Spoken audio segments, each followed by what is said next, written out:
Voilà, bon après-midi à tous. On va, commencer, ce deuxième exposé, de la session du séminaire Bourbaki du 17 avril.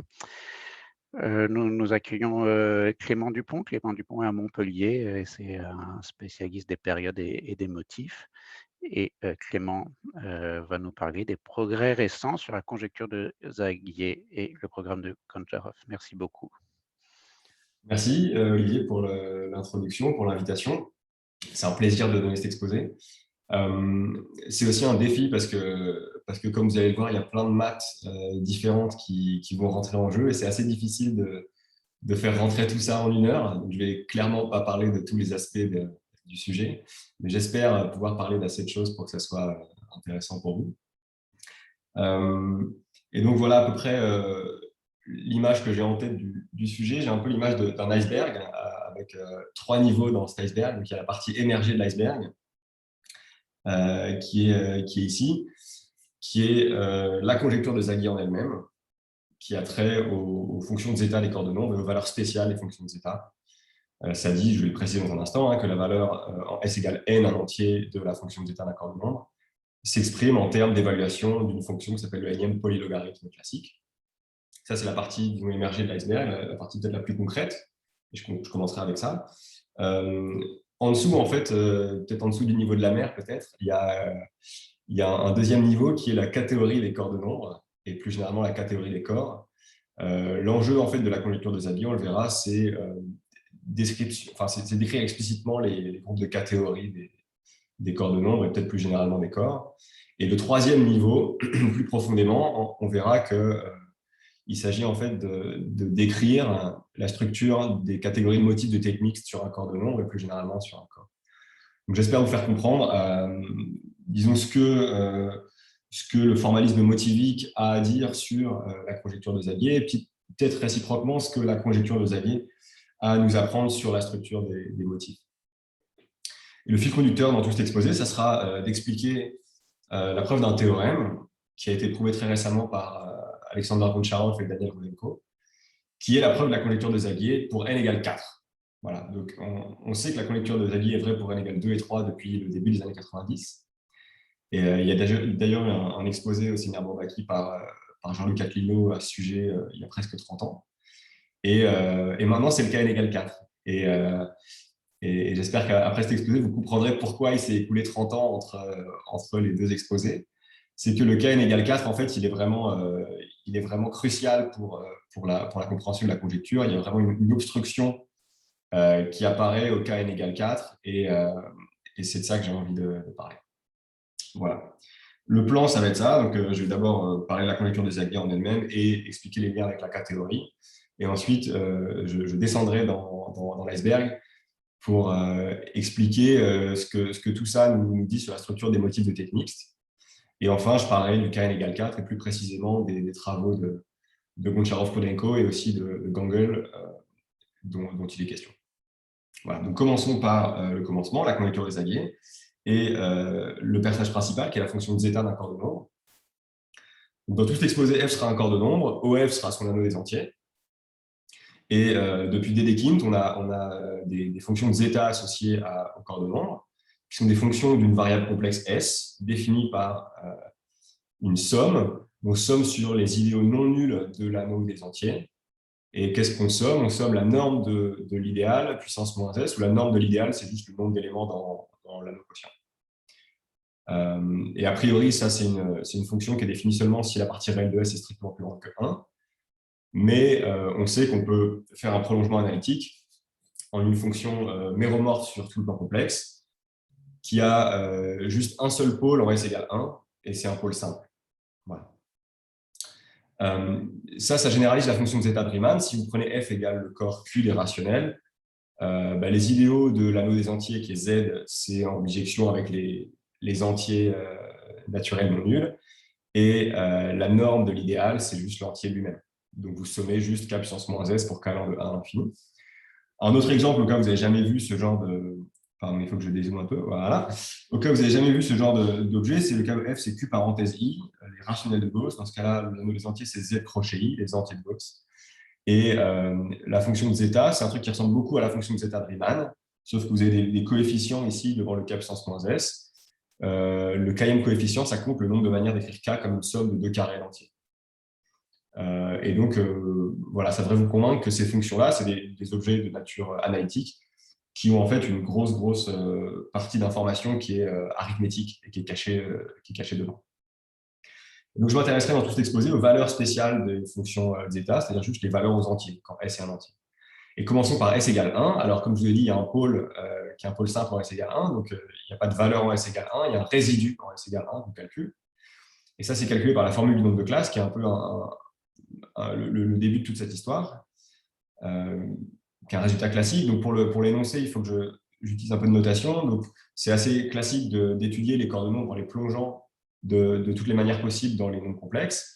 Et certains plongements arrivent dans les nombres réels, on appelle ça des plongements réels, et j'appelle R1 le nombre de plongements réels. Et le reste des plongements non réels, donc, ils arrivent par paire, parce qu'à chaque fois, il y en a un qui arrive avec son conjugué. Et donc, je vais appeler R2 dans cet exposé le nombre de paires de plongements complexes non réels. Donc, le nombre total de plongements, c'est R1 plus 2 R2, mais en fait, il n'y en a que R1 plus R2 qui donnent l'information. Il y en a R2 suivants qui sont redondants. Bon. Et je vais noter sigma ou sigma i en fonction du contexte et les différents plongements. Donc, la formule du nombre de classes, elle vous calcule donc, le membre de gauche qui est le résidu de la fonction de zeta en S égale 1. Alors, dans tout cet exposé, je vais écrire des formules comme ça, un peu imprécises. Ce petit symbole, ça veut dire égal un nombre rationnel que je ne vous écris pas fois le membre de droite. Et le membre de droite, donc il y a un autre facteur qui n'est pas hyper mystérieux, qui est une puissance de pi, en l'occurrence pi puissance R2, quotienté par la racine de la valeur absolue du discriminant, qui est un entier. Et la partie qui m'intéresse vraiment, c'est le déterminant ici. Donc, regardons-le ensemble. C'est une matrice dont la taille, c'est R1 plus R2 moins 1. Et donc, les sigma i ici, pour i allant de 1 à R1 plus R2 moins 1, c'est, je prends tous les plongements complexes de mon corps, j'enlève la moitié des plongements non réels, qui est redondante, et j'en enlève un de plus. Donc, j'en ai R1 plus R2 moins 1. Et pour tous ces plongements, je peux faire quoi? Je me donne aussi des epsilon j, qui sont au nombre de R1 plus R2 moins 1 et qui sont tous des unités de l'anneau des entiers, c'est-à-dire des inversibles de l'anneau OF. Et donc, je mets dans ma matrice les logs du module de sigma i de epsilon j. Okay, donc, c'est une matrice qui contient des logarithmes d'unités du corps de nombre vus dans tous les plongements complexes possibles, sauf un. Bon. Et la formule du nombre de classes nous dit qu'on a cette formule qui, du coup, nous exprime le résidu de la fonction de zeta en S égale 1 en termes de ce déterminant. Bon, c'est un peu malhonnête, en fait, d'appeler ça la formule du nombre de classes et de mettre ça en avant, parce qu'en fait, la formule du nombre de classes qui est intéressante dans cette formule, c'est précisément le nombre rationnel que je vous cache ici, qui contient notamment ce fameux nombre de classes. Et en fait, d'une certaine manière, la partie, au moins historiquement, la partie la plus mystérieuse de cette formule, c'est le nombre rationnel. C'est la partie la plus difficile à déterminer. Mais bon, dans cet exposé, je m'intéresserai plutôt à ce déterminant. Et j'ai créé des formules un peu imprécises, parce que dans la suite, j'aurai des formules où je ne pourrais pas vous donner le nombre rationnel. Ici, on peut donner explicitement le nombre rationnel, mais ce n'est pas ça qui m'intéresse. L'idée de Zagier, c'est de dire qu'il devrait y avoir une généralisation de cette formule à toutes les valeurs spéciales aux entiers, ou à la place du log, qui est vraiment quelque part l'ingrédient central de cette formule, on a des fonctions qui s'appellent polylogarithmes. Donc, il faut que j'introduise les polylogarithmes. C'est des fonctions très classiques qui remontent au moins à Leibniz, et dont la définition est très simple. Pour tout entier n, vous avez un polylogarithme, le nème polylogarithme classique, que je note l'in, c'est une fonction du variable complexe z, qui est donnée par la série entière suivante, somme des z puissance k sur k puissance n, pour k allant de 1 à l'infini. Donc, son rayon de convergence, c'est 1. On voit que pour n égale 1, on reconnaît la série entière de moins log de 1 z. Donc, le premier polylogarithme, c'est le logarithme essentiellement, donc ce qui explique le nom de ces fonctions. Et après, il y a une structure récursive très jolie qui dit que vous pouvez essentiellement calculer l'in en fonction de l'in-1 en faisant une intégration. L'in de z, c'est l'intégrale de 0 à z de l'in-1 de t dt sur t. Bon. Maintenant, muni de ça, on voit qu'on va pouvoir étendre ces fonctions dans tout le plan complexe, et pas juste dans le disque unité autour de 0. Pour le log, c'est bien connu qu'on on peut étendre le log en une fonction complexe, quitte à payer le prix d'avoir une indétermination dans les valeurs. C'est-à-dire qu'il y a une ambiguïté de 2 IP quand on tourne autour de z égale 1 ici. Et en fait, par récurrence, vous allez faire la même chose pour toutes les fonctions liées. Vous allez les étendre à des fonctions holomorphes, mais multivaluées ou multiformes sur C privé de 1. Et quand vous faites le tour autour de 1, vous changez la détermination. Dans cet exposé, je vais surtout en fait, m'intéresser à des versions univaluées de ces fonctions, ou uniformes, qui ont été définies par Zagier, qui sont notées PN. P, c'est pour polylogarithme. Et regardons cette formule ensemble. Donc, il y a un petit Pn qui est en fait juste la partie réelle ou la partie imaginaire selon la parité de n. Okay, donc, cette fonction va être à valeur réelle. Et là, ce que vous faites, en fait, c'est vous prenez votre fonction ln et vous mettez les termes correctifs. Le premier terme correctif, c'est moins log de module de z, ln-1 de z. Ensuite, il y a un autre terme correctif qui est une constante fois log carré de module de z fois ln-2 de z, etc., etc. Et si vous mettez les bonnes constantes dans ces termes correctifs, qui sont précisés par cette formule-là, où les bk, c'est les nombres de Bernoulli, et ben vous tuez l'indétermination et vous avez une fonction qui est univalue. Et le prix à payer, c'est que maintenant, c'est une fonction qui a valeur réelle, qui n'est plus holomorphe, qui est analytique réelle, évidemment, sur P1 privé de 0 à l'infini. Et si vous mettez vraiment les bons coefficients, c'est là que la magie des nombres de Bernoulli rentre en jeu. Ces fonctions-là, en fait, elles s'étendent par continuité à toute la sphère de Riemann. Donc, elles prennent des valeurs en 0, 1 et l'infini, qui sont des valeurs finies. Voilà. Et la fonction P1, la version univaluée de moins log de 1 moins z, c'est juste moins log de module de 1 moins z, qui est la partie réelle. Voilà. Et après, vous avez des versions supérieures de la fonction log du module. C'est de ça qu'il s'agit. Et vu que la fonction log du module rentre dans la formule du nombre de classes, Zagier conjecture que plus généralement, ces fonctions Pn vous donnent une version supérieure de la formule du nombre de classes. Et c'est donc la conjecture de Zagier. Il y a une conjecture pour chaque entier n, supérieur ou égal à 2. Alors, elle vous donne une formule, toujours à un rationnel près, qui ne va pas nous intéresser dans cet exposé, mais qui est très intéressant, pour la valeur zeta f de n, en fonction d'un facteur qui a la même tête que dans la formule du nombre de classes, qui n'est pas du tout mystérieux, fois ce qui m'intéresse, c'est-à-dire le déterminant d'une matrice. Donc, regardons ce qui se passe. La matrice, sa taille, c'est dn. Alors, dn, c'est un truc qui reviendra dans cet exposé. C'est soit R1 plus R2 si n est impair, soit R2 si n est pair. Donc là, quand vous verrez des dn dans cet exposé, ça voudra toujours dire qu'en fonction de la parité de n, vous prenez soit tous les plongements complexes sauf la moitié des plongements non réels, soit vous prenez seulement la moitié des plongements non réels. Okay. Et donc là, c'est ces fameux sigma i qui apparaissent dans la formule. Et dans mon déterminant, j'ai des évaluations de Pn en des sigma i de xij. Donc sigma i, c'est toujours mon plongement complexe. Et xij, c'est des éléments qui ont le bon nombre. Il y en a dn, c'est la taille de la matrice. La conjecture de Zagier dit qu'il existe des éléments comme ça. Et ils vivent dans quoi? Ils vivent dans ce que je note Q crochet F étoile, qui est un ensemble de combinaisons linéaires formelles à coefficient rationnel d'éléments de F étoile. Donc en fait, ici, quand j'écris Pn de quelque chose, en fait, Pn est en fait étendu par linéarité de manière formelle. Et ce que j'ai, c'est pas juste des valeurs spéciales, enfin des évaluations de la fonction Pn, c'est des combinaisons linéaires à coefficient rationnel d'évaluation de la fonction Pn en des éléments de F étoile, vus à travers tous les plongements, ou en tout cas certains plongements bien précis de mon corps. Voilà. Donc j'espère que c'est clair. Si ce n'est pas clair, d'ailleurs, posez-moi des questions, n'hésitez pas à m'interrompre à tout moment, je serai heureux de répondre à vos questions. J'ai l'impression que de toute façon, mon exposé ne va pas tenir en 1 heure, donc comment si vous m'interrompez, j'aurai une excuse pour dépasser, je dirais que c'est de votre faute. Alors donc, Clément, dans le cas n égale 1, c'était ni R1 plus R2 ni R2, c'était R1 plus R2 moins 1, donc c'est encore un cas, c'est une exception n égale 1 ou... Ouais, le cas n égale 1 un peu spécifique. Ça a à voir avec le fait que la fonction de zeta en fait, a un pôle simple. Donc, quelque part tu perds un truc. Ah oui, d'accord, c'est pas une valeur vraiment que tu calcules là, ouais, d'accord, bien sûr. Exactement, ouais. Mais une autre manière de comprendre pourquoi il y en a un qui s'enlève, c'est que via la formule du produit, tu sais que la somme des logs de modules de sigma sur tous les sigma, en fait, c'est la fonction nulle. Oui, d'accord. Donc, en fait, il y a encore une redondance qui est liée à la formule du produit. C'est vrai que tu peux jeter un des points. D'accord. Merci pour ta question. OK, j'en étais où? J'en étais là. Voilà. Donc, ça, c'est la conjecture de Zagier qui nous prévoit que, essentiellement, la fonction de zeta en S égale n s'exprime comme un déterminant de choses qui sont des combinaisons linéaires d'évaluation de la fonction Pn, le nème polylogarithme inévalué. Juste pour vous donner un exemple, j'ai pris le corps quadratique imaginaire Q de i racine de 7, où et n égale 2. Donc dans ce cas-là, en fait, le déterminant, c'est un déterminant de taille 1,1, et je vous ai mis l'évaluation qui apparaît là. Voilà, donc on a vraiment besoin de combinaisons linéaires, hein, ce n'est pas une blague.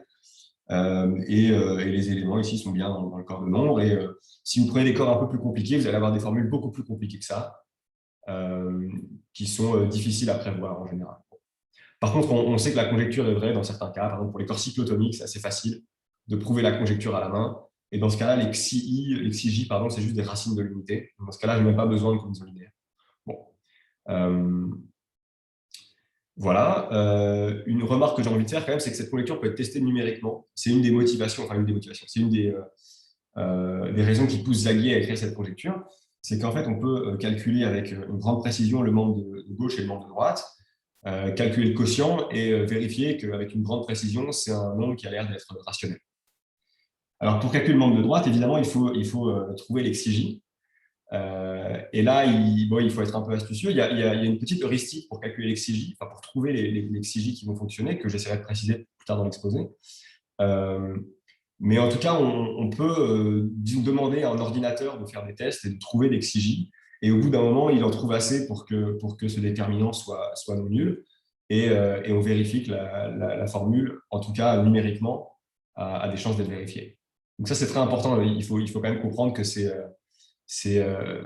une des raisons, et c'est probablement la raison principale de croire à la conjecture de Zagier, c'est qu'elle peut être testée en pratique. En plus du fait qu'on la connaît dans certains cas. Alors, donc je vais descendre d'un niveau dans mon iceberg et parler un peu de K-théorie.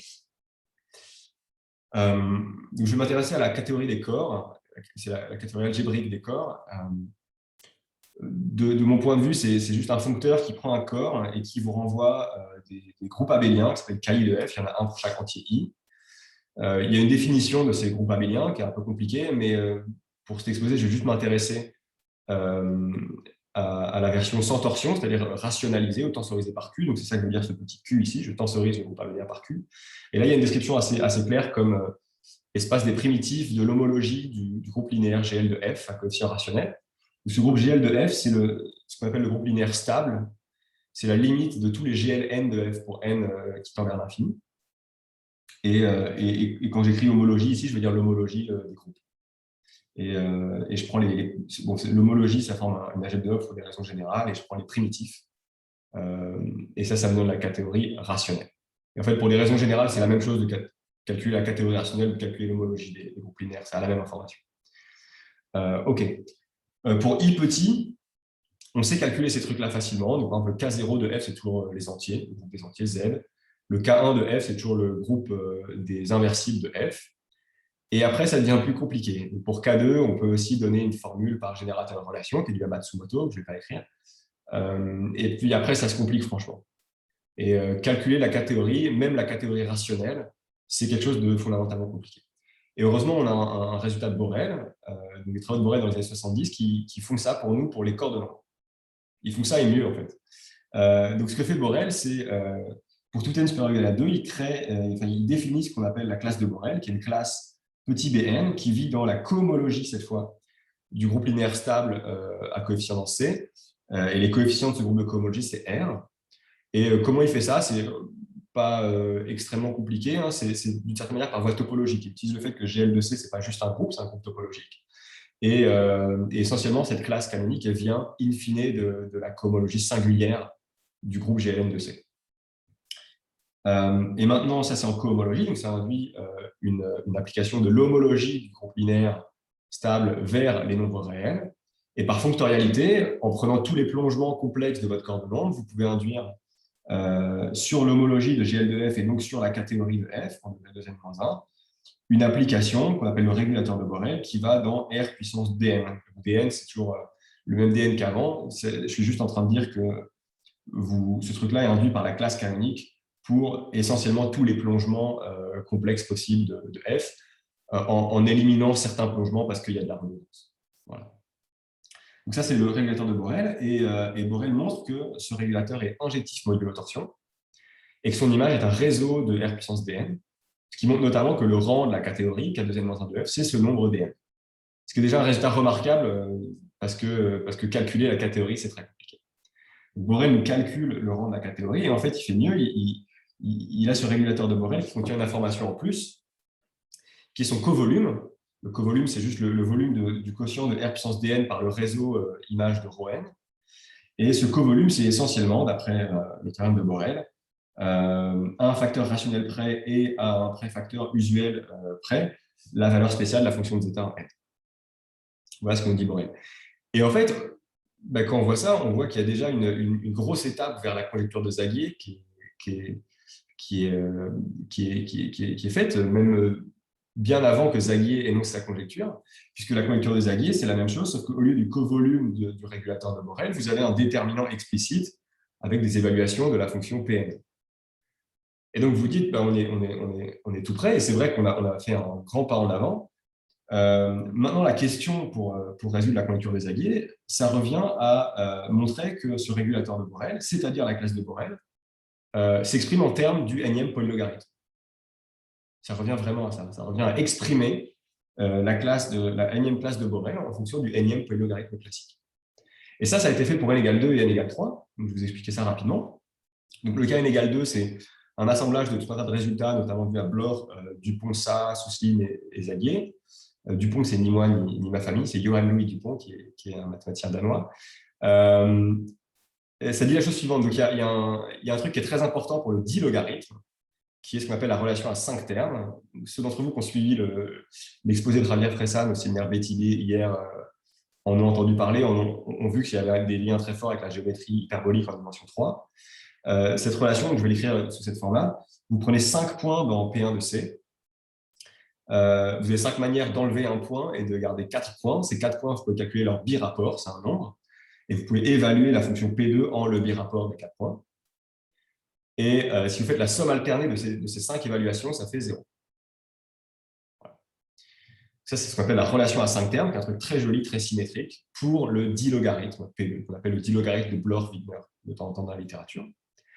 Et cette relation, donc le fait qu'on ait cette relation très jolie et le fait que le birapport soit une fonction invariante pour l'action de GL2 sur la droite projective, vous dit qu'en fait, vous pouvez construire un cocycle, un 3 cocycles pour le groupe GL2, qui est donné par la formule suivante. Vous prenez 4 éléments de GL2, GE0, G1, G2, G3, et vous leur associez l'évaluation de P2 en le birapport des 4 points que vous avez dans P1 en appliquant vos GI à un élément petit z que vous êtes fixé dans la droite projective.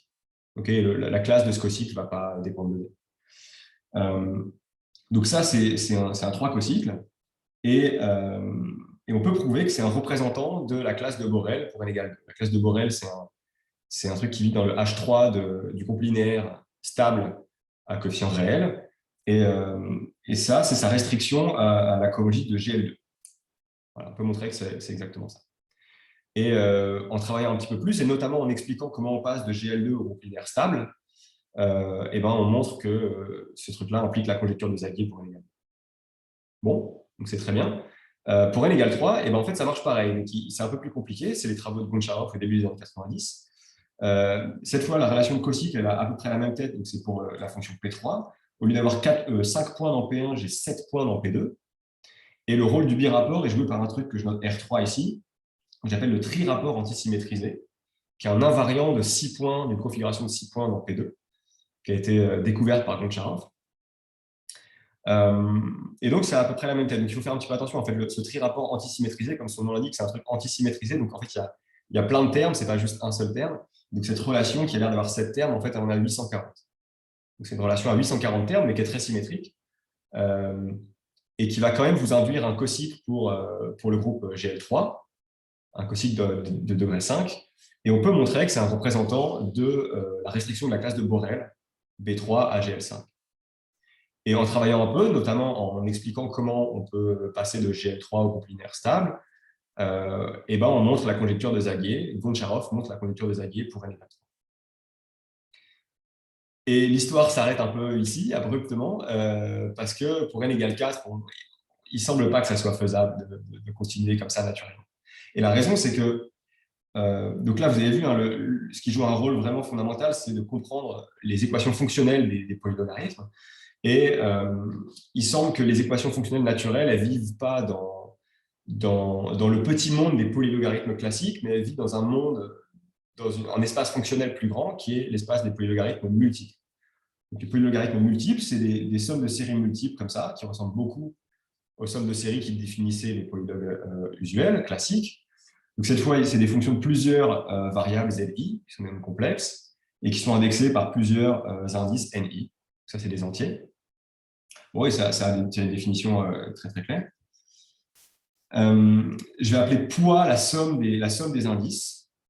Ça sera le n qui est toujours le même dans mon exposé. Normalement, n joue à peu près le même rôle partout. Donc, de sorte que l'IN, le polylogue l'IN est de poids n, mais l'IN virgule n' est de poids n plus n'. Et il y a un autre truc qui joue un rôle, c'est la profondeur. C'est R, c'est le nombre d'indices dans cette suite d'indices. Donc ça, c'est la profondeur, de sorte que les polylogarithmes classiques, l'IN sont de profondeur 1, l'IN virgule n' est de profondeur 2, etc. Et en poids inférieur ou égal à 3, en fait, il se passe un truc un peu miraculeux, qui est qu'on n'a pas besoin des polylogues multiples. Tous les polylogues multiples s'expriment en fonction des polylogues classiques. Donc, je vous ai donné un exemple où la fonction li11, qui est l'autre polylogue multiple en poids 2, qui est une fonction de deux variables, s'exprime en fait en termes d'une fonction de une seule variable, li2. Mais à partir du poids 4, c'est plus vrai du tout. Donc, il y a beaucoup plus de polylogues multiples que les polylogues classiques, et on a vraiment besoin de ça, et c'est dans ce monde que vivent les équations fonctionnelles naturelles. Donc ça, c'est vraiment l'obstruction, du point de vue en tout cas des équations fonctionnelles, du point de vue purement fonctionnel, c'est l'obstruction à la conjecture de Zagier pour n égale 4. Et c'est essentiellement pour cette raison que ça a mis autant de temps de résoudre la conjecture de Zagier pour n égale 4. Et ce constat permet de réactualiser d'une certaine manière la stratégie vers la conjecture de Zagier en deux blocs un peu distincts.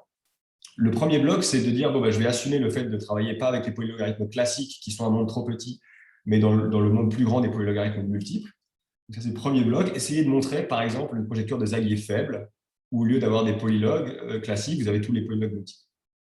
Premier bloc. Deuxième bloc, une fois que vous avez montré ça, revenir quand même aux polylogarithmes classiques, qui sont censés être les seuls qui interviennent in fine. Et donc, il faut comprendre la place des polylogarithmes classiques à l'intérieur des polylogarithmes multiples. C'est un peu ces deux blocs qu'il faut régler. Le premier bloc, je ne vais pas trop en parler, c'est une histoire en soi. Vous pouvez me poser des questions si vous voulez là-dessus. Et je vais plutôt essayer de comprendre le deuxième bloc et ce que le deuxième bloc nous dit d'une structure plus profonde, qui est la structure motivique. C'est le bon moment pour poser la question. Est-ce qu'il y a des questions? Si vous voulez me poser une question maintenant. Non? OK. Alors, donc, je passe au motif de Tate mixte. Donc, les motifs mixtes, et la structure des motifs mixtes et les liens avec les valeurs spéciales de fonction L, ça doit énormément à une vision qui est due à Bellinson et à Deligne en particulier. Je vais essayer de présenter ça rapidement sous le prisme des structures de Hodge. Les structures de Hodge, en théorie de Hodge classique, c'est des structures sur la cohomologie des variétés algébriques complexes qui sont projectives et lisses. Et on sait depuis Deligne qu'il y a une extension de cette histoire à toutes les variétés algébriques complexes, où les structures s'appellent des structures de Hodge mixtes, qui sont des extensions itérées des structures de Hodge pures. Et dans cet exposé, je vais m'intéresser à un petit monde à l'intérieur des structures de Hodge mixtes, qui s'appelle les structures de Hodge-Tate mixtes, qui sont des extensions itérées des structures de Hodge pures les plus simples du monde, qui sont les structures de type NN. Mais sauf que le jeu, ça va être de combiner ces trucs-là pour des N différents. Donc le côté mixte va être intéressant. Donc un exemple de quelque chose qui n'est pas une structure de Hodge-Tate mixte, c'est par exemple le H1 d'une courbe elliptique ou le H1 d'une courbe de genre strictement positif, parce que vous allez avoir du type de Hodge 1, 0. Okay, donc ça, je me l'interdis complètement. Je regarde que des types de Hodge NN. Mais encore une fois, je les combine entre eux avec des N différents. Et comment on les combine? C'est calculé par un groupe d'extensions comme ça. Donc la notation ici, R de moins N, c'est la structure de Hodge à coefficient réel ici, de dimension 1 et de type NN. R de 0, c'est n égale 0, c'est la structure de Hodge triviale. Et ce groupe d'extension, c'est le quotient de C par 2 ip puissance NR. Donc ça, c'est juste une petite coquetterie, hein, le 2 ip. Ça, si n est pair, c'est C quotienté par R, et si n est impair, c'est C quotienté par IR. Donc, modulo le fait de prendre la partie réelle ou imaginaire, c'est juste R, ce truc-là. Et comment comprendre ces extensions? Si je prends un alpha là-dedans, ça correspond à une structure de Hodge Tate mixte qui est de dimension 2 et qui a une matrice de période qui est comme ça. Donc là, comment la lire? Vous avez le 1 ici qui vous dit que vous avez un sous-objet de votre structure de Hodge qui est le fameux R de 0, qui est la structure de Hodge triviale. Vous avez le 2 ip puissance n ici qui vous dit que vous avez un objet quotient qui est votre structure R parenthèse moins n de type NN. Et vous avez un alpha ici qui est bien défini modulo 2 ip puissance n fois R et qui mesure l'extension. Voilà, qui mesure à quel point l'extension est non triviale. Bon, donc les motifs de Tate mixte, une pseudo-définition des motifs de Tate mixte sur F, un corps de nombre, c'est entre guillemets les structures de Hodge Tate mixte qui proviennent de la cohomologie des variétés algébriques définies sur F. Vous regardez des objets comme ça, mais vous ne les regardez pas tous, ce n'est pas intéressant, c'est que de l'algèbre linéaire d'une certaine manière. Vous regardez seulement ceux qui proviennent de la géométrie, c'est-à-dire de la cohomologie des variétés algébriques. Alors, il y a une vraie définition qui, en 2 mots, est la chose suivante. Vous prenez, il faut passer par la catégorie triangulée des motifs, qui est un truc assez énorme, qui est défini par Vygotsky, notamment, et par un processus de troncation, vous en extrayez une catégorie abélienne et même tanakienne, qui est cette fameuse catégorie MTM de F, des motifs de Tate mixte sur F. Donc ça, c'est la vraie définition qui est en fait pas très explicite, mais il faut y penser à ces objets comme certaines structures de Hodge mixte de type Tate, qui viennent de la cohomologie des variétés algébriques définies sur votre corps de nombre F. Et en fait, ces 2 catégories, les structures de Hodge Tate mixte et les motifs Tate mixte, ont fondamentalement la même structure abstraite. Et ce qui change, c'est que ici, c'est juste de l'algèbre linéaire. Et ici, les groupes de morphismes et notamment les groupes d'extension sont donnés par des cycles algébriques. Et en particulier, donc vous avez ces blocs de base Q de moins n qui jouent le même rôle que R de moins n, sauf qu'ici, je prends des coefficients rationnels, qui sont des motifs de rang 1. Et les extensions entre ces 2 motifs est calculée précisément par un groupe de catégories rationnelles. Donc c'est pour ça que je parle de motifs, après avoir parlé de catégories, c'est que d'une certaine manière, la catégorie rationnelle des corps de nombre, c'est un peu une ombre portée d'une structure plus riche qui est la structure des motifs de Tate mixte. Voilà, et c'est comme ça qu'on peut espérer dire des choses, enfin c'est une manière de dire des choses sur la catégorie. Maintenant que j'ai dit ça, comment ces 2 mondes interagissent? Ils interagissent via un foncteur de réalisation de Hodge. Pour n'importe quel plongement complexe sigma de mon corps de nombre dans C, je peux associer à un motif de Tate mixte une structure de Hodge Tate mixte que je peux voir de manière très concrète via une matrice de période. Et ce foncteur, il induit quelque chose au niveau des extensions, au niveau des groupes d'extension. Et donc, il induit une application du groupe d'extension, qui est le groupe de catégorie ici, vers ce groupe d'extension, entre guillemets, algèbre linéaire, dans la catégorie des structures de Hodge mixte. Et ça, encore une fois, c'est juste une copie de R. Et si je prends tous les plongements complexes, ou en tout cas en enlevant un peu de redondance, ce que j'obtiens, c'est une application de la catégorie rationnelle de f en degré 2n-1 vers R puissance dn, où dn c'est toujours le même entier.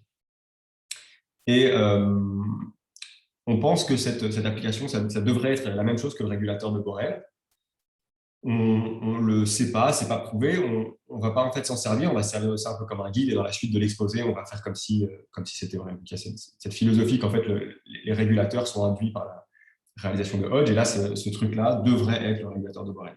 Donc, ce qui vous donne un point de vue très concret sur le régulateur de Borel.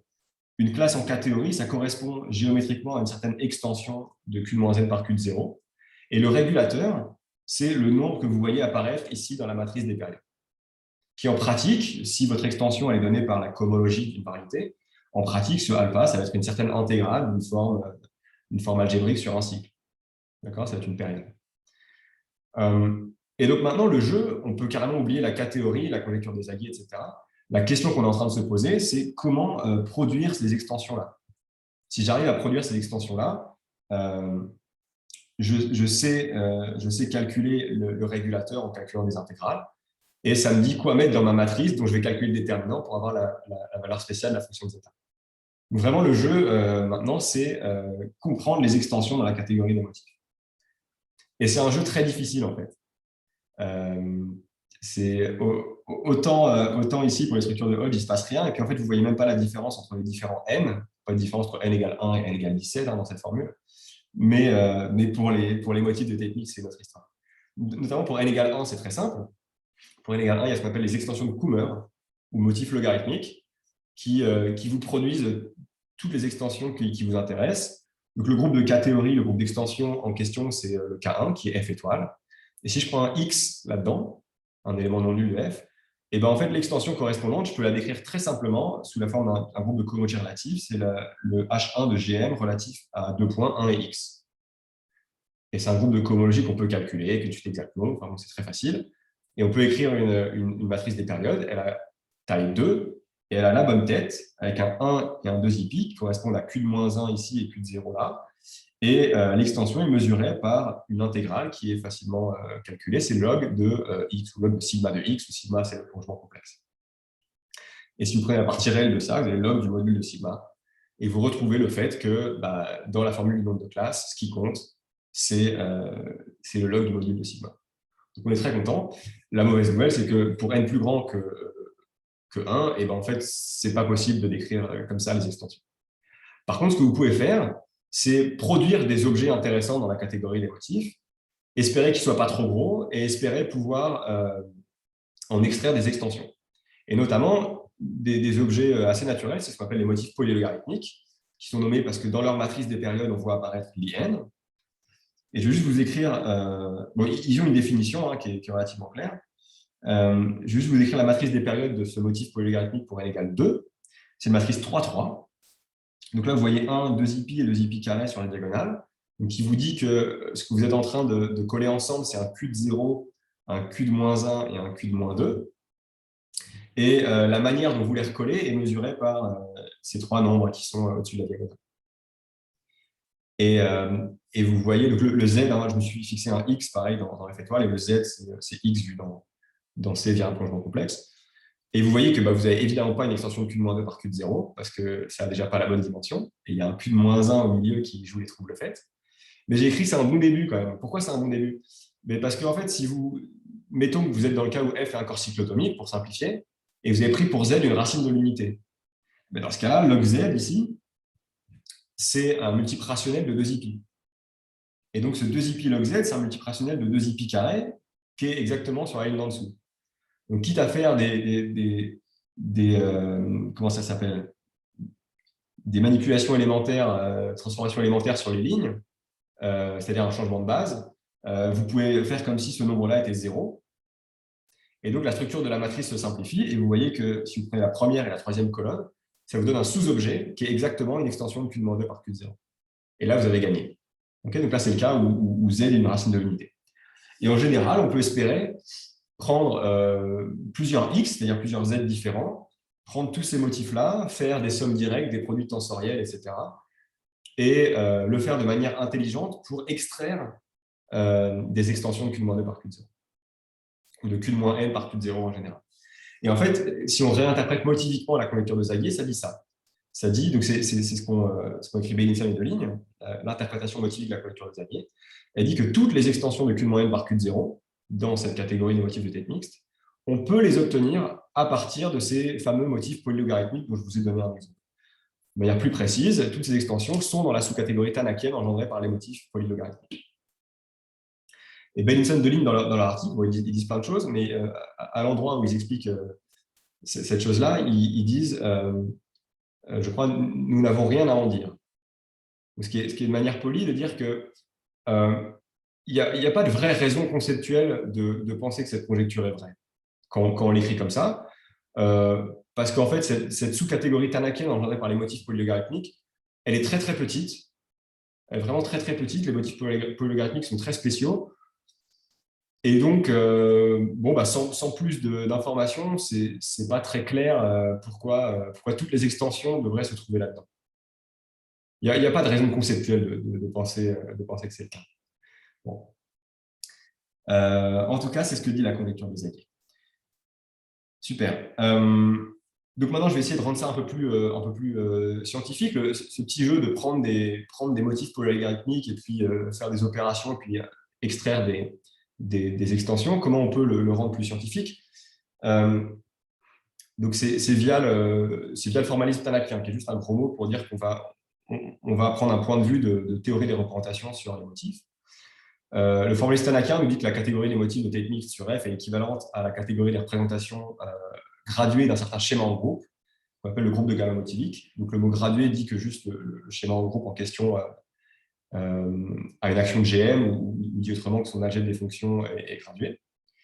Et plus que le groupe de Galois motivique, pour lequel je ne sais pas décrire des points, je vais regarder un objet qui est dual, qui est la cogèbre de Lie motivique. C'est le dual de l'algèbre de Lie du groupe. Et donc, c'est un truc que je vais noter C de F, qui est vraiment l'objet fondamental maintenant dans la suite de l'exposé. C'est le dual d'une algèbre de Lie, donc de manière duale au crochet de Lie, j'ai un co-crochet de Lie, qui est ce delta, donc qui est une application linéaire de C de F vers lambda 2 de C de F. Bon, ça a l'air bizarre quand on n'a jamais manipulé des cogèbres de Lie, mais en fait, c'est un objet très concret. On peut produire facilement des éléments là-dedans, parce que les éléments là-dedans, c'est juste des... Enfin, en tout cas, il faut y penser comme des classes de coefficients matriciels de représentation du groupe de Galois motivique, c'est-à-dire de motifs. Okay, donc le groupe de Galois motivique, on ne peut pas en produire des points, mais on peut en produire plein de représentations qui sont les objets de la catégorie. Et étant donné une représentation, on peut regarder un coefficient matriciel, et ce coefficient matriciel, il vit dans la cogèbre de Lie motivique. Et la structure quelque part du motif est encodée dans le cocrochet. Et pour des raisons totalement formelles, la cogèbre de Lie motivique contrôle toute la structure abstraite de la catégorie, et notamment contrôle les extensions, de la manière suivante. Les extensions de Q de moins n par Q de 0 dans la catégorie, en fait, c'est juste les éléments primitifs de cette cogèbre de Lie motivique, c'est-à-dire c'est le noyau du cocrochet.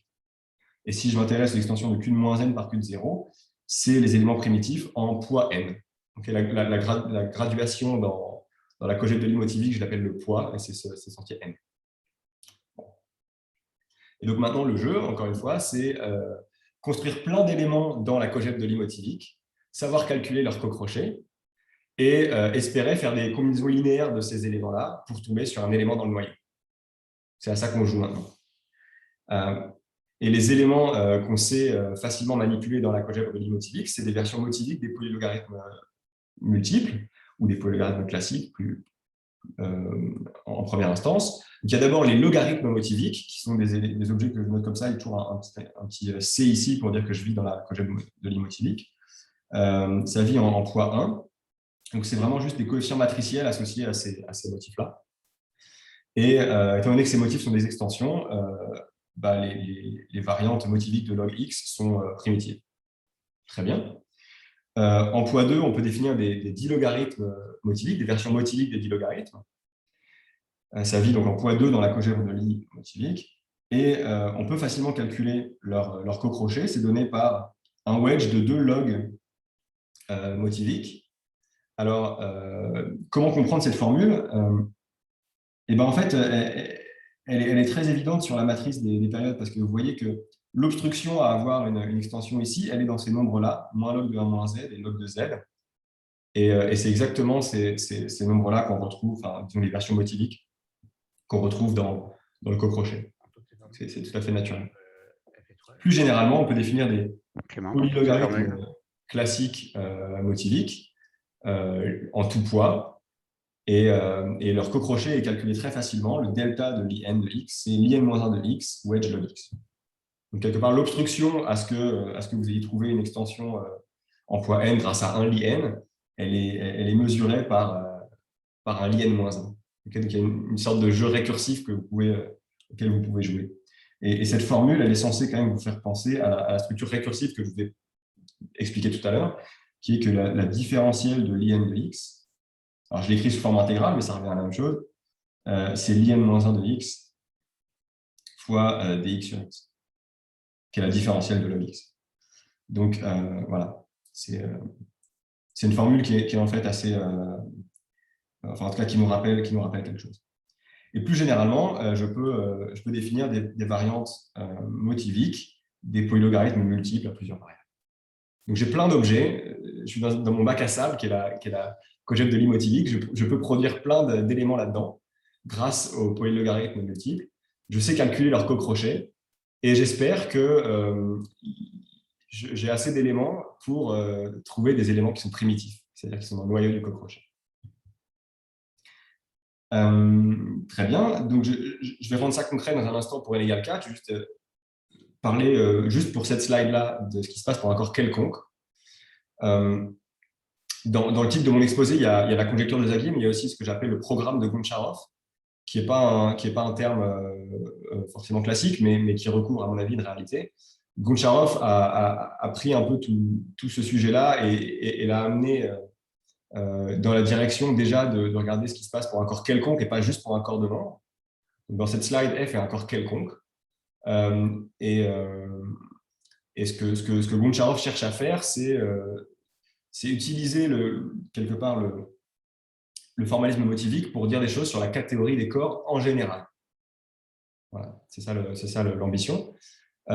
Alors, sur un corps quelconque, on n'a malheureusement pas accès à une catégorie tanakienne de motifs de techniques. Il y a une obstruction qui est ce qu'on appelle… en fait, il y a deux obstructions, mais il y a une première obstruction qui est la conjecture de Beilinson-Soumet, qui est un énoncé d'annulation de certains bouts de la catégorie des corps, qu'on sait démontrer pour les corps de nombre grâce au résultat de Borel, mais qu'on ne sait pas démontrer en général. Bon. Donc, il y a des conjectures qui ont l'air assez difficiles, qui vous bloquent, mais si vous supposez que ces conjectures sont vraies, alors la même construction fonctionne et vous pouvez avoir une catégorie de motifs de technique sur n'importe quel corps. Et donc, vous avez votre objet préféré qui est la cogèbre de Lie motivique associée à votre corps, qui contrôle en fait toute la catégorie du corps.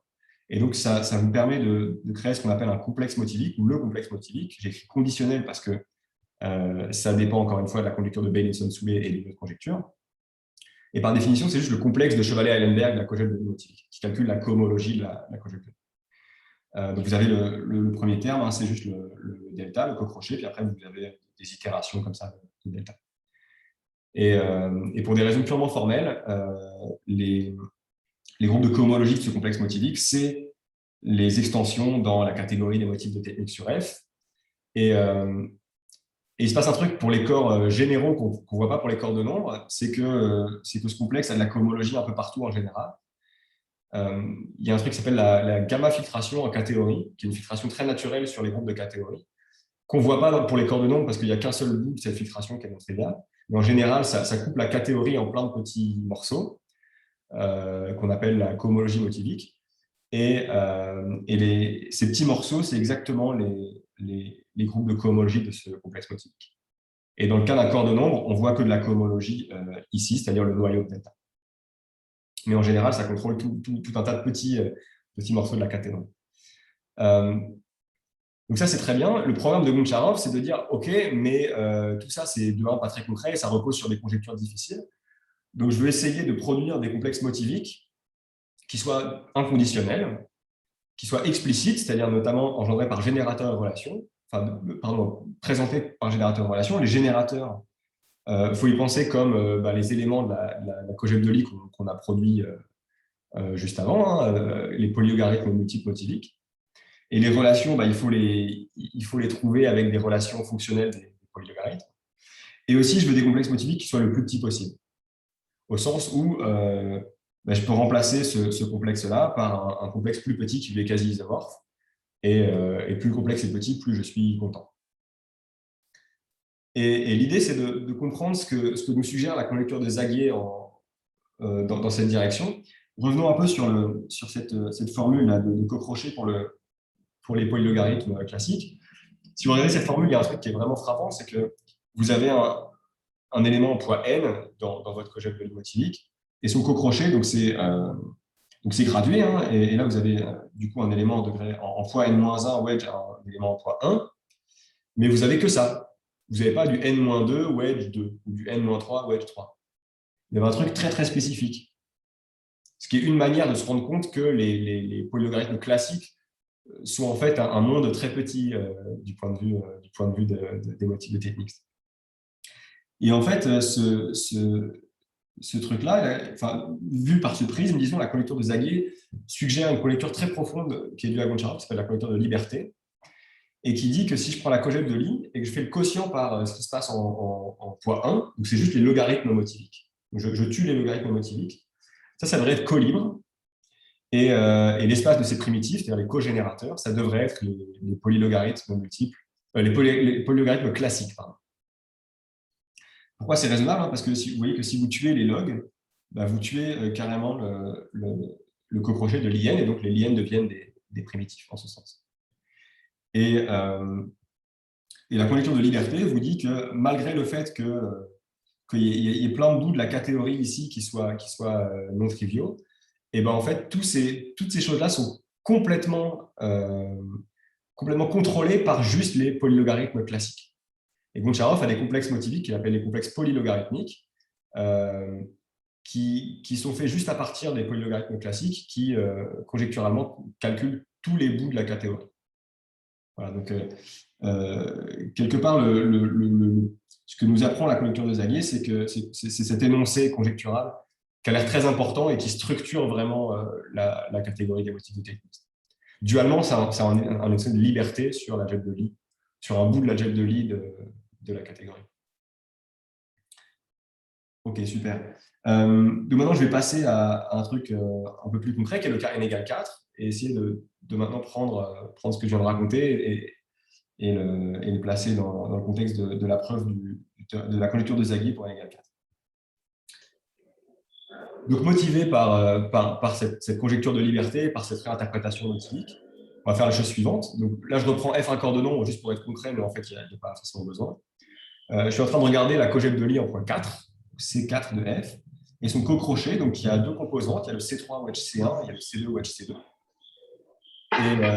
Et comme je vous ai raconté tout à l'heure, les primitifs, le noyau de ce co-crochet, c'est le groupe K7 de F rationalisé.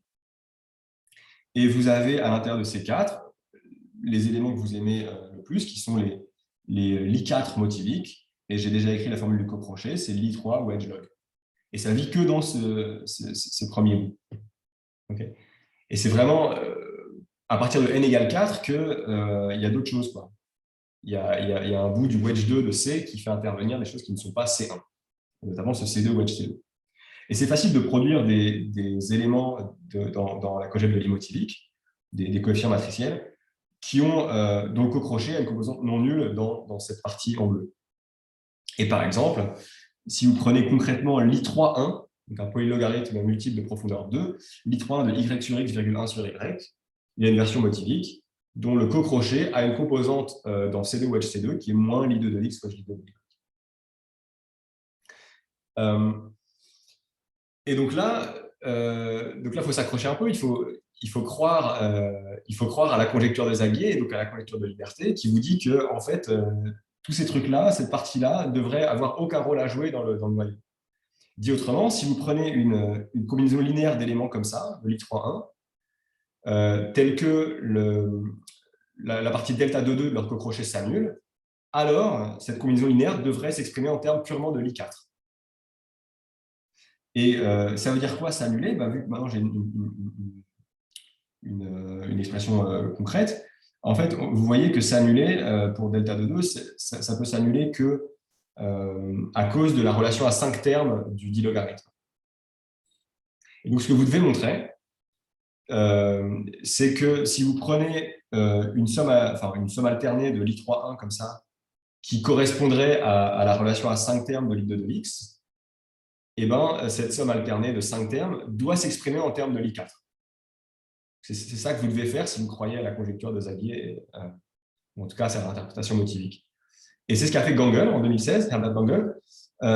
Il a montré que ces Li3,1 satisfont effectivement la relation à 5 termes en chaque variable, x et y, modulo des termes Li4. Et comment est-ce que Gangel prouve ça? C'est une preuve assistée par ordinateur, mais c'est vraiment une collaboration entre l'homme et la machine, d'une certaine manière. Ce n'est pas totalement automatisé. Il faut trouver ces Li4 d'une certaine manière, et donc il faut essayer de comprendre un peu la structure combinatoire pour savoir où les chercher. Mais Gangel arrive à faire ça et produit une expression explicite d'une centaine de termes de Lie4 qui vous expriment cette fameuse somme alternée des 5 termes Lie3. Et donc, ça vous montre, comme corollaire, que si vous prenez un polylogarithme multiple motivique en poids 4, qui va être un élément de cette cogère, voilà, s'il est dans le noyau de delta, si c'est un primitif, alors c'est une combinaison linéaire de Lie4. Donc, miraculeusement, grâce à cette relation des couverts par Wrangle, on peut montrer un bout de la conjecture de liberté en poids 4 et montrer qu'effectivement, pour ce qui est des extensions, les polylogarithmes non classiques multiples ne jouent aucun rôle. Voilà, donc voilà un premier pas super important vers la conjecture de Zaghi en poids 4, qui est cette relation trouvée par Wrangle. Le problème pour aller au bout de la preuve, c'est que cette relation, elle sort d'un ordinateur et l'ordinateur ne l'a pas trop mise en forme. Et donc, vous avez une centaine de termes en Lie4 que vous ne savez pas vraiment interpréter.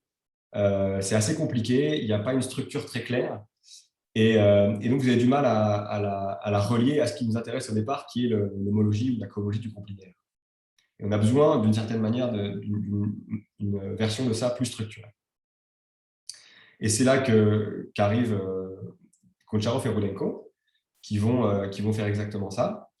Alors, ils vont utiliser, ou ils vont généraliser des travaux de Fock et Goncharov sur les structures amassées. Donc, les structures amassées, c'est des structures d'ordre combinatoire ou algébrique découvertes par Fomin et Zelevitsky autour de 2000. Je vais me servir d'un tout petit bout de cette histoire-là. Et Fock et Goncharov ont découvert un lien très fort entre ces structures-là et les 10 logarithmes. Donc, comment ça marche? Alors, une structure importante dans les structures amassées, c'est la notion de graine et de mutation. Donc, une graine, c'est un truc comme ça. Ça, c'est une graine. C'est un graphe orienté avec des décorations sur les sommets qui sont des variables formelles. Okay, ici, c'est x1 et x2. Très bien. Il y a une notion de mutation de graine. Mutation selon un sommet. Donc, je choisis un sommet qui est celui-là, x1. Et je vais muter selon x1. Comment ça marche? Alors, ça fait des trucs sur les flèches. Dans ce cas-là, ça va juste retourner la flèche. En général, c'est un peu plus compliqué. Et ça fait un truc sur les décorations. En l'occurrence, ça fait un truc seulement sur la décoration du sommet que vous mutez. Ça ne touche pas aux autres décorations. Et la recette, c'est que le produit des deux décorations avant et après mutation, ici, c'est 1 plus x2. Et la recette générale, c'est que vous prenez le produit des décorations des choses qui pointent vers x1, enfin vers le sommet que vous mutez, et vous ajoutez le produit des décorations vers lequel le sommet muté pointe. Dans ce cas-là, il n'y a personne qui pointe vers x1, donc vous avez un produit vide qui est 1, et x1 pointe vers x2, donc vous avez un x2 qui est 1. Donc voilà la recette de la mutation. Et ce que font Fock et Goncharov, c'est qu'ils associent à chaque graine un élément qu'ils appellent W, qui est un wedge de deux logarithmes motiviques. C'est juste, ici dans cet exemple, log de x1, wedge log de x2. En général, vous prenez cette recette-là, vous la faites pour toutes les flèches et vous sommez sur toutes les flèches de votre graphe orienté. Et donc, vous avez un élément comme ça avant mutation et après mutation. Et quelque part, la remarque centrale de Fock et Goncharov, c'est que si vous faites la différence de ces deux trucs-là, et ben en fait, c'est le cocrochet d'un dilogarithme. En l'occurrence, le cocrochet du dilogarithme de moins x2 dans ce cas-là. Et donc, les structures amassées ont un truc à voir avec le dilogarithme. Alors là, je me suis laissé un peu de place pour faire des dessins. Je vais essayer de faire un dessin qui est la chose suivante. En fait, dans les structures amassées, vous ne vous amusez pas à faire une seule mutation. Le jeu, c'est de faire plein de mutations, d'itérer les mutations et de voir ce qu'on trouve. Donc là, je vais continuer à muter. Je vais essayer de faire le dessin. On va essayer de faire les calculs ensemble parce que c'est très rigolo. Donc là, j'ai déjà fait une mutation donc le long de ce sommet-là et je suis tombé sur un truc qui est là-bas. Donc la flèche s'est renversée. Le x2 n'a pas bougé, puis j'ai un 1 plus x2 sur x1 maintenant ici. Si je remute suivant le même sommet, ça va faire l'opération inverse, ce n'est pas très intéressant. Donc je change de sommet et je calcule la mutation. Ça vous donne quoi? Donc là, je renverse la flèche. Je ne touche pas au 1 plus x2 sur x1. Et là, si je fais mon petit calcul, je vais avoir quoi? Je vais avoir 1 plus ce truc-là divisé par x2. Donc, vous simplifiez votre fraction, vous avez 1 plus x1 plus x2 divisé par x1 et x2. OK, je continue. Je mute suivant l'autre sommet. Là, je suis en train d'alterner les sommets. Donc là, je retourne la flèche encore une fois. Je ne touche pas à ce 1 plus x1 plus x2 sur x1, x2. Et le terme à gauche, ça va être 1 plus ce truc-là, divisé par ce truc-là. Et si vous écrivez le truc, ça a l'air très compliqué, vous vous dites, je vais peut-être m'arrêter là parce que les calculs deviennent vilains, je ne vois pas pourquoi je continuerai. Mais en fait, il faut continuer parce qu'il se passe un truc magique qui est une simplification. Et là, vous obtenez un truc très simple qui est quoi? Qui est 1 plus x1 sur x2. C'est une des magies des structures amassées. Les gens qui sont dans ce domaine connaissent bien ça, mais la première fois qu'on le voit, on n'y croit pas nos yeux. Et donc, on continue. On va muter suivant ce sommet-là. Et là, si vous faites les calculs, vous allez tomber sur un truc qui va être relativement simple. Là, ici, j'ai toujours mon 1 plus x1 sur x2. Et là, je vais obtenir tout simplement x1. Voilà. Et je peux remuter, et miraculeusement, quand on remute, donc suivant ce sommet-là maintenant, et ben on tombe sur la graine de départ. Donc ça, c'est une deuxième magie des structures amassées, c'est que quelquefois, en itérant les mutations, au lieu de produire tout un tas de graines, toutes plus compliquées les unes que les autres, à l'infini, on produit seulement un nombre fini de graines. Et c'est le cas pour cette graine-là spécifique. Bon. Maintenant, revenons à nos 10 logarithmes. Ce que nous disent Fock et Goncharov, c'est qu'il faut suivre les mutations. À une mutation correspond à un dilog. Et donc là, si je m'amuse à faire le tour de ce cycle, ça va me donner une somme de 5 dilogues qui, étant donné que, après avoir fait le tour du cycle, le W n'a pas changé, qui est dans le noyau de delta. Okay, j'ai une somme de 5 dilogues qui est dans le noyau de delta. Et là, vous vous dites, du coup, j'ai une classe en K-théorie, dans le K3. En fait, cette classe est triviale pour des raisons générales, parce que ici, toutes les fractions rationnelles sont à coefficient dans Q, et le K3 de Q est trivial, rationnellement. Donc, en fait, on ne trouve pas vraiment une classe de K-théorie. Ce qu'on trouve, en fait, c'est une relation entre les dilogues. Et en fait, on redécouvre la relation à 5 termes ici. Donc, écrite sous une forme un peu bizarre, où là, j'ai écrit la somme des 5 fractions rationnelles qui apparaissent, enfin, la somme des évaluations de l'I2 en l'opposé de chaque fraction rationnelle qui apparaît dans le processus. Et donc, ça, c'est magnifique. C'est la remarque que font Fock et Goncharov, c'est que les structures amassées, c'est une machine qui vous produit des relations dilogarithmiques. Et l'idée de Goncharov et Rudenko, c'est de ne pas s'arrêter là. C'est d'essayer de comprendre pourquoi les structures amassées peuvent produire des relations entre des polylogarithmes d'ordre supérieur. Donc, ils appellent ça des polylogarithmes amassés. Je vais juste parler de la structure amassée en type A, mais en fait, c'est plus général que ça. Donc, c'est une structure amassée très jolie, qui est finie comme le cas d'avant. Le cas d'avant, on est un cas particulier, c'est le type A2. Les graines, c'est les triangulations d'un polygone. Alors, comment ça marche? Si je prends ici, par exemple, cette triangulation de l'hexagone, je vais la redessiner en grand. Ça correspond à une graine qui a pour sommet les diagonales et qui a pour arête, qui a des arêtes bien définies par un processus combinatoire assez clair, et qui sont décorées par des variables formelles avec une recette. Donc ça, c'est nos graines. Les mutations, en fait, dans cette structure, c'est ce qu'on appelle les flips d'une diagonale. C'est-à-dire que vous prenez un des quadrilatères dans votre triangulation, puis vous changez la diagonale. Donc ça vous donne une autre triangulation. Et ça, c'est les mutations dans cette structure. Et le graphe d'échange, ce qu'on appelle le graphe d'échange, qui est en fait le graphe dont les sommets sont les graines et les arêtes sont les mutations entre graines, c'est un truc très joli qui a cette tête-là dans le cas de l'hexagone, qu'on reconnaît comme étant un squelette d'un polyèdre, d'un polytope en général, qui s'appelle un associé, un polytope de Stachel. C'est une très jolie structure dont les sommets sont les dissections d'un polygone, et plus généralement, dont les faces sont les triangulations. Les sommets sont les triangulations d'un polygone, et les faces en général sont les dissections. La codimension d'une face, c'est le nombre de diagonales que vous avez mis dans la dissection. Et là, donc, on a cette jolie structure qui si on suit des arêtes ici, nous donne plein de mutations et donc plein de dialogues. Donc là, par exemple, vous avez une structure récursive hein, sur les dissections, qui est une structure opéradique. Vous pouvez coller 2 dissections de polygones pour avoir une dissection d'un polygone plus grand.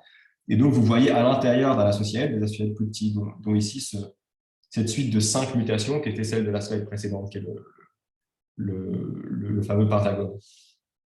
Bon. Et donc, vous obtenez sur le 1 squelette de l'associaèdre des relations polylogarithmiques en suivant des cycles. Et l'idée de Goncharov et Rudenko, qui est cette conjecture-là, que je ne vais pas expliquer de manière très précise, c'est qu'en fait, cette construction de Fock et Goncharov, elle devrait s'étendre à toutes les phases de l'associaèdre, c'est-à-dire à tout le complexe cellulaire de l'associaèdre. Donc, il devrait y avoir, comme avant, des wedges de log au niveau des graines, c'est-à-dire les sommets, des trucs qui ont un rapport avec l'I2 sur les arêtes, et puis sur les phases de codimension 2, sur les phases de dimension 2, pardon, il devrait y avoir des choses qui ont un rapport avec des trilogarithmes éventuellement multiples, etc. etc. Et concrètement, cette chose-là devrait être compatible avec, disons, les structures de face devraient être compatibles avec le co-crochet dans la cogette de Lie typique. En termes opéradiques, pour les connaisseurs, cette conjecture dit qu'il y a un morphisme d'opérade, de l'opérade qui code les algèbres associatives à homotopie près, qui est juste un gros mot pour dire le complexe cellulaire de l'associaèdre, enfin l'ensemble des choses comme ça, vers une opérade qui contient tous les complexes motiviques. Voilà une manière de structurer les complexes motiviques et de produire, du coup, comme dans le cas du dialogue, de produire des relations polylogarithmiques à partir des structures amassées. Et c'est ce que font Goncharov, donc ça c'est ma dernière slide, après je sens que j'aurai beaucoup trop de retard. C'est ce que font Goncharov et Rudenko pour prouver la conjecture de Zaghi pour n égale 4. Ce qu'ils font, c'est qu'ils construisent des polylogarithmes amassés, donc ils prouvent la conjecture que je viens d'énoncer jusqu'en poids 4. Et en fait, Fock et Goncharov font déjà le poids 1 et le poids 2, donc il y a juste le poids 3 et le poids 4 à faire. Et en fait, vu la structure opéradique, il y a juste 2 choses à construire. Il faut construire un truc pour l'associaèdre de dimension 3, un truc pour l'associaèdre de dimension 4, et vérifier les compatibilités. Et c'est ce qu'ils font. Et donc, grâce à ça, par le mécanisme des structures amassées, ils découvrent des équations fonctionnelles entre guillemets uniformes, c'est-à-dire jolies, pour les polylogarithmes multiples en poids inférieur ou égal à 4. Et ils redécouvrent notamment, comme spécialisation de leur relation en poids 4, la relation que Ganguel avait trouvée par ordinateur. Et grâce à ça, et grâce à toute la structure de ces équations fonctionnelles, ils peuvent montrer qu'il y a bien un cocycle pour la 4e classe de Borel, qui s'exprime en termes du 4e polylogarithme classique. Alors, chez Goncharov et Rudenko, ce cocycle n'est pas du tout explicite. Il a été rendu explicite par la suite dans un travail de Stephen Charlton, Herbert Gangel et Danilo Radchenko. Donc, c'est très récent. Donc, on a, en fait, même si je vous ai dit que c'était pas naturel et probablement très compliqué, on a maintenant une équation fonctionnelle de type cocycle pour P4, qui ressemble à l'équation à 5 termes pour P2 et à l'équation à 840 termes pour P3. Bon, je cache une grande partie de l'histoire, qui utilise des résultats antérieurs de Goncharov sur ce qu'on appelle les polylogarithmes grassmanniens. Pour lire très vite, en fait, ces travaux de Goncharov, ils vous créent des représentants pour la classe de Borel, qui ne s'expriment pas du tout en termes de P4, qui s'expriment en termes de fonctions plus compliquées. Et ensuite, le jeu, c'est de prendre ce truc-là et de le bouger dans sa classe de cohomologie pour avoir un représentant qui s'exprime en termes de P4. Voilà.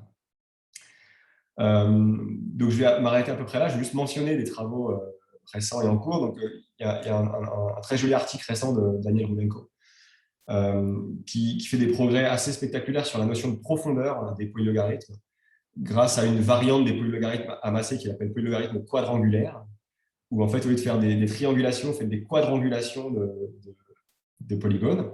Et c'est une machine qui crée des équations fonctionnelles uniformes, cette fois en tout poids, pour les polylogarithmes multiples. un travail de Charlton, Gangel et Radchenko récent donne des équations fonctionnelles du même type que ce qui apparaît chez Goncharov, Konenko en poids 5, 6 et 7. Et tout ça donne l'impression qu'on est peut-être proche d'avoir une vraie structure combinatoire qui nous permette d'avancer vers la résolution de la conjecture de Zagier et des conjectures liées en poids plus grand, voire en tout poids. Donc, il y a encore évidemment plein de questions qui se posent, mais on commence à avoir un petit peu une vision de la structure, des polylogarithmes multiples et donc des motifs de technique. Voilà, je vais m'arrêter là. Désolé pour les 10 minutes que je vous vole. Et merci. Merci beaucoup.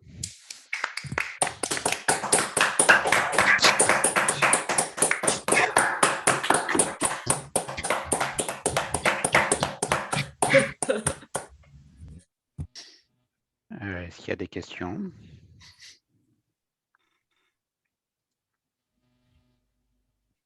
J'ai l'impression qu'on ne m'entend pas. Si. Ah, bah. Si, on t'entend. Merci encore à Clément pour son exposé. Je suis sûr qu'il y a des questions.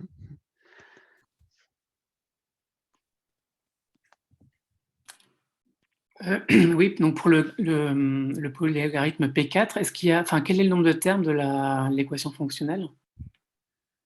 C'est une bonne question. Il faut ouvrir le papier en question. Malheureusement, je connais pas la relation par cœur. C'est beaucoup de termes. C'est vraiment beaucoup de termes. Et c'est explicitement écrit dans l'article de Charlton, Gangel et Radchenko qui veut s'appeler une construction simple de quelque chose. Alors non seulement il y a beaucoup de termes, mais on n'a pas une compréhension encore très géométrique de ces termes. Dans le cas de P2 et P3, il y a le birapport et le trirapport qui ont des interprétations géométriques très claires et très jolies. Ici, c'est pas exactement le cas. Donc, et en fait, je sais pas si on doit s'attendre à ce qu'il y ait une interprétation géométrique très claire de cette relation de cocycle. C'est pas clair. Ça semble non naturel d'une certaine manière, mais qui sait. Merci.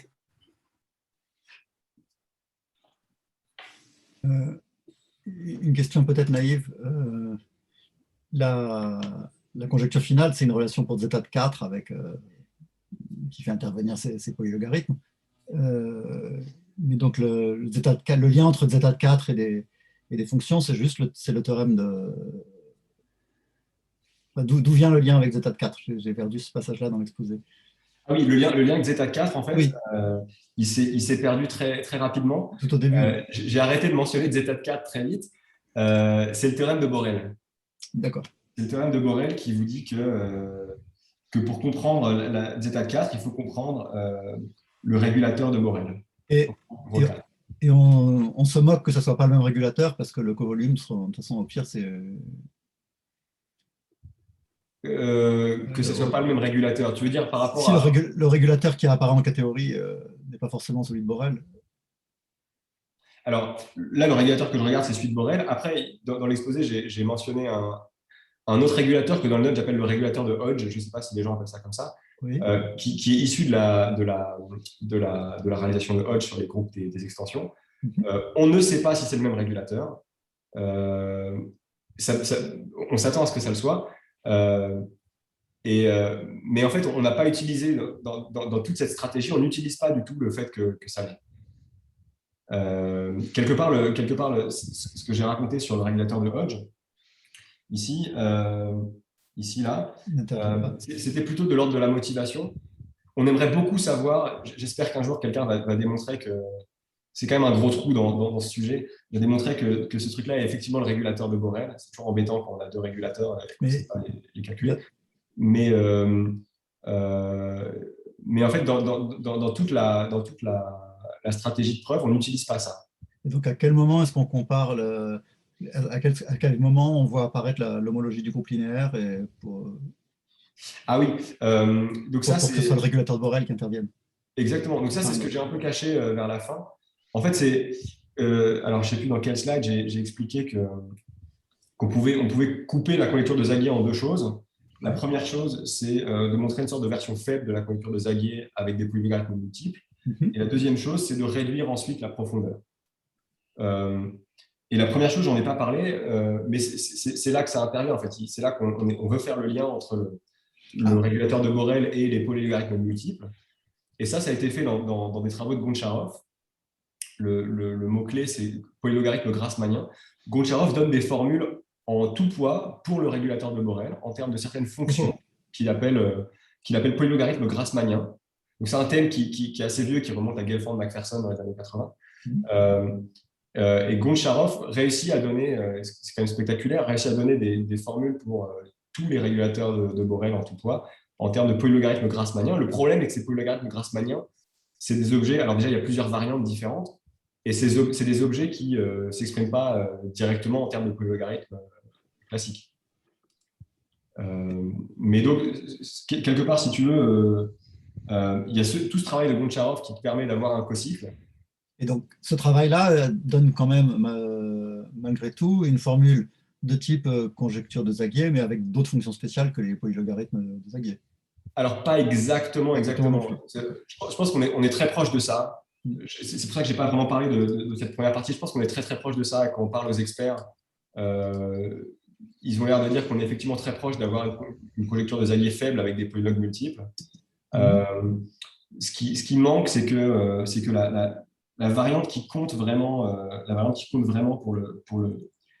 pour le polylogarithme grassmannien, on ne sait pas vraiment la comparer avec la classe de Borel. Il y a plusieurs variantes, c'est un peu subtil, il y a plusieurs variantes du polylogue grassmannien, et la variante qui compte, on ne sait pas encore vraiment la calculer, la comparer au régulateur de Borel. Mais en fait, ça joue quand même un rôle super important de guide, parce qu'en fait, on prend les formules qui fonctionnent, et ensuite, on redécouvre des cocycles. Mais il y a toute une partie de cette histoire qui n'est pas automatisée d'une certaine manière et qui mériterait de l'être. Et aujourd'hui, ce n'est pas encore le cas. Donc, il faut quand même se farcir un peu à la main des calculs sur la cohomologie des groupes linéaires. Et une autre question sur ces deux régulateurs. J'avais cru comprendre que le régulateur de Borel coïncidait avec celui de Beilinson, mais ça ne suffit pas à…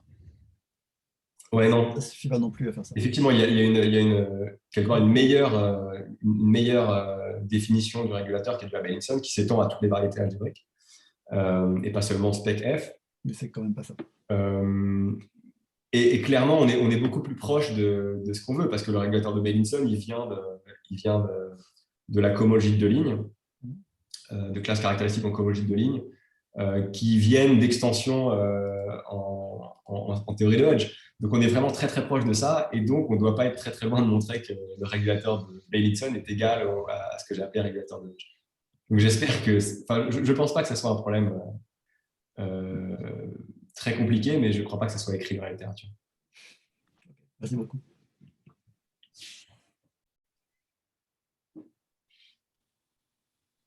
Merci. Est-ce qu'on a d'autres questions ?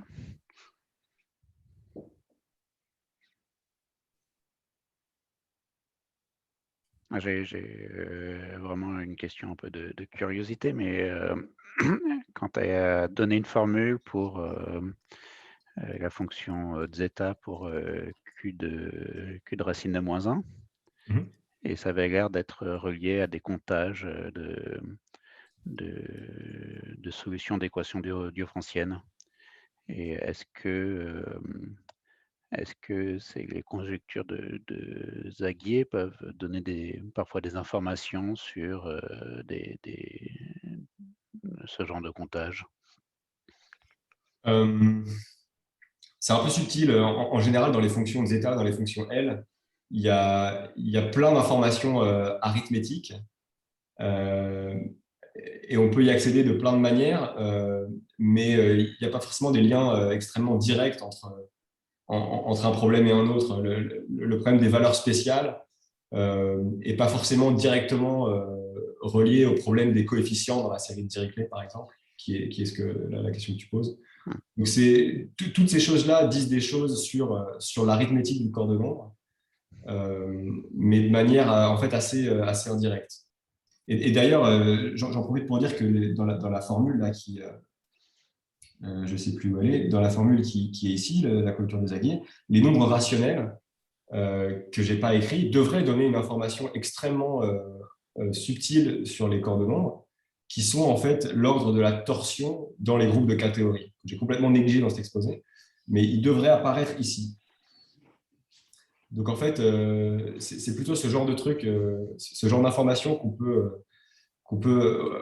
à laquelle on peut accéder grâce à la conjecture de Zaghi. Et ce qui est génial, c'est que si vous savez la conjecture de Zaghi et que vous savez en plus que les nombres rationnels ici s'expriment en termes de torsion dans la catégorie, et ben en fait, vous avez une manière de calculer la torsion en catégorie, en calculant le membre de gauche, le membre de droite avec assez de décimales et en faisant le quotient. Et c'est un truc que les gens font en pratique. C'est que Herbert Wangel et d'autres collaborateurs ont mis ce genre de truc en place pour, alors de vérifier que la conjecture a des chances d'être vraie, même la conjecture précisée avec les nombres rationnels, et ensuite calculer des valeurs d'ordre de torsion en catégorie qu'on ne savait pas forcément calculer. Donc c'est ce genre de truc qu'on peut faire. Merci. Et puis j'avais aussi une autre question un peu de curiosité. Comment on teste numériquement qu'un nombre doit être rationnel ou pas? Ça paraît très mystérieux. Mais on le calcule avec plein de décimales. Oui. Et avec un peu de chance, le nombre rationnel est de hauteur pas très grande. Et donc, tu vois apparaître, très naïvement, tu vois apparaître la périodicité dans les décimales, quoi. D'accord. Et en fait, en pratique, ces nombres-là sont de hauteur pas très grande. Il faut intervenir des nombres premiers qui sont généralement pas gigantesques. Donc, si tu as assez de puissance de calcul, l'ordinateur te sort un chiffre, un nombre avec 100 chiffres, et puis c'est 0,1, 2, 3, 3, 3, 3, 3, 3, 3. Et donc, en général, ça se voit. Ça se voit si un nombre est rationnel.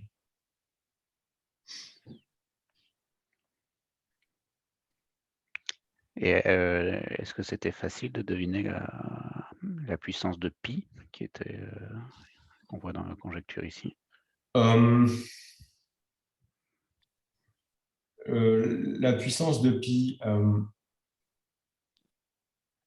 bon, d'une certaine manière, alors je sais pas comment Zaghi lui est arrivé à ça, mais ça peut pas être une autre puissance au sens où il y a une notion de poids. Il y a une notion de poids dont j'ai parlé. Les Pn sont tous de poids n. Et donc, là, moralement, le poids de ce déterminant, c'est n fois dn. Et donc, quand vous additionnez les poids, pi étant de poids 1, vous avez juste n fois le degré. Et ça, c'est ce qu'on s'attend pour le poids de la fonction, la valeur spéciale de la fonction de zeta. Et donc, de ce point de vue-là, qui n'est pas le point de vue de Zaghi, donc je réponds peut-être mal à la question, de ce point de vue-là, c'est clair que ça peut être que cette puissance-là. Après, Zaghi, lui, il est arrivé à cette conjecture par des méthodes plutôt de géométrie hyperbolique, pour n égale 2, où la puissance de pi apparaissait très naturellement. Ouais, je sais pas. Après, rétrospectivement, vu le résultat de Borel, la puissance de pi, elle est là, quoi. Que celle-là. Dans l'exposé, il y avait aussi deux définitions, en quelque sorte, de la catégorie. Il y avait une avec l'homologie de GL et puis l'autre avec les extensions dans la catégorie, je ne sais plus comment il s'appelle, motif de tête mixte. Motif de tête mixte, ouais, sur F. Est-ce que, j'ai aucune intuition sur le sujet, mais est-ce que c'est facile de faire le lien entre ces deux égalités, deux isomorphismes? Non, c'est pas spécialement évident. Et d'ailleurs, en fait, c'est une des parties de la complication de toutes ces histoires-là, c'est que les liens entre tous ces objets-là ne sont pas super explicites.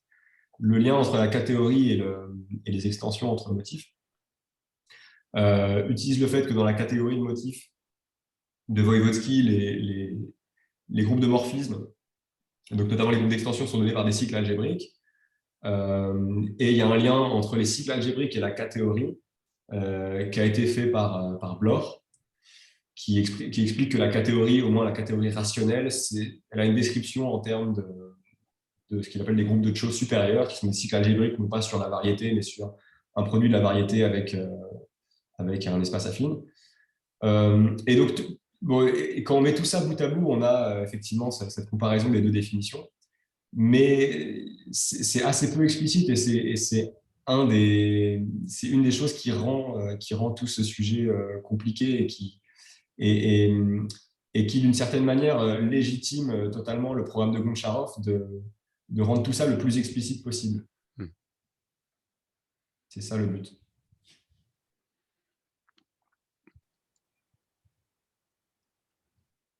Bien, est-ce qu'on a d'autres questions, remarques, commentaires?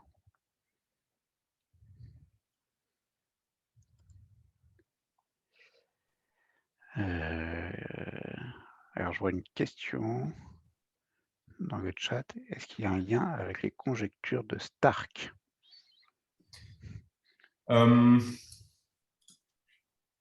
Oui, juste la question, j'ai aucune idée. On peut faire un lien avec les conjectures de Stark. Les conjectures de Stark, en fait, ça part avec le Kn égale 1. D'une certaine manière, c'est une extension du théorème de la formule du nombre de classes. Et il devrait y avoir, donc ça parle de fonctions de zeta un peu plus générales. Et il devrait y avoir une extension de la conjecture de Zagier à des fonctions de zeta plus générales que les fonctions de zeta des corps de nombre. Et à commencer par les fonctions L d'Artin, associées à des représentations galoisiennes. Et ça, en fait, déjà, Zagier a testé ces trucs-là et ça a l'air de fonctionner. Donc il semble que les conjectures de Stark, disons, aient une variante supérieure qui soit une variante de cette conjecture de Zagier. En fait, plus généralement, il devrait y avoir une conjecture de Zagier pour toutes les fonctions L. En tout cas, bon, c'est un rêve un peu fou, mais toutes les fonctions L motiviques, si on a un peu la foi dans ce genre de truc, devraient s'exprimer en termes de polylogarithme classique. Et il y a des travaux sur les fonctions L de courbe elliptique qui vont dans ce sens-là, par exemple, mais bon, ensuite, il faut inventer tout un tas d'objets qu'on n'a pas encore. Mais oui, il y a bien un monde de conjecture de Zagier qui va beaucoup plus loin que les fonctions de zeta des cordes.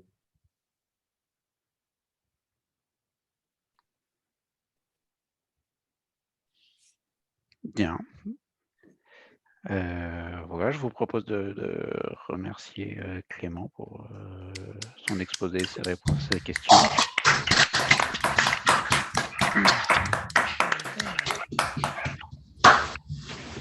Et ouais, je veux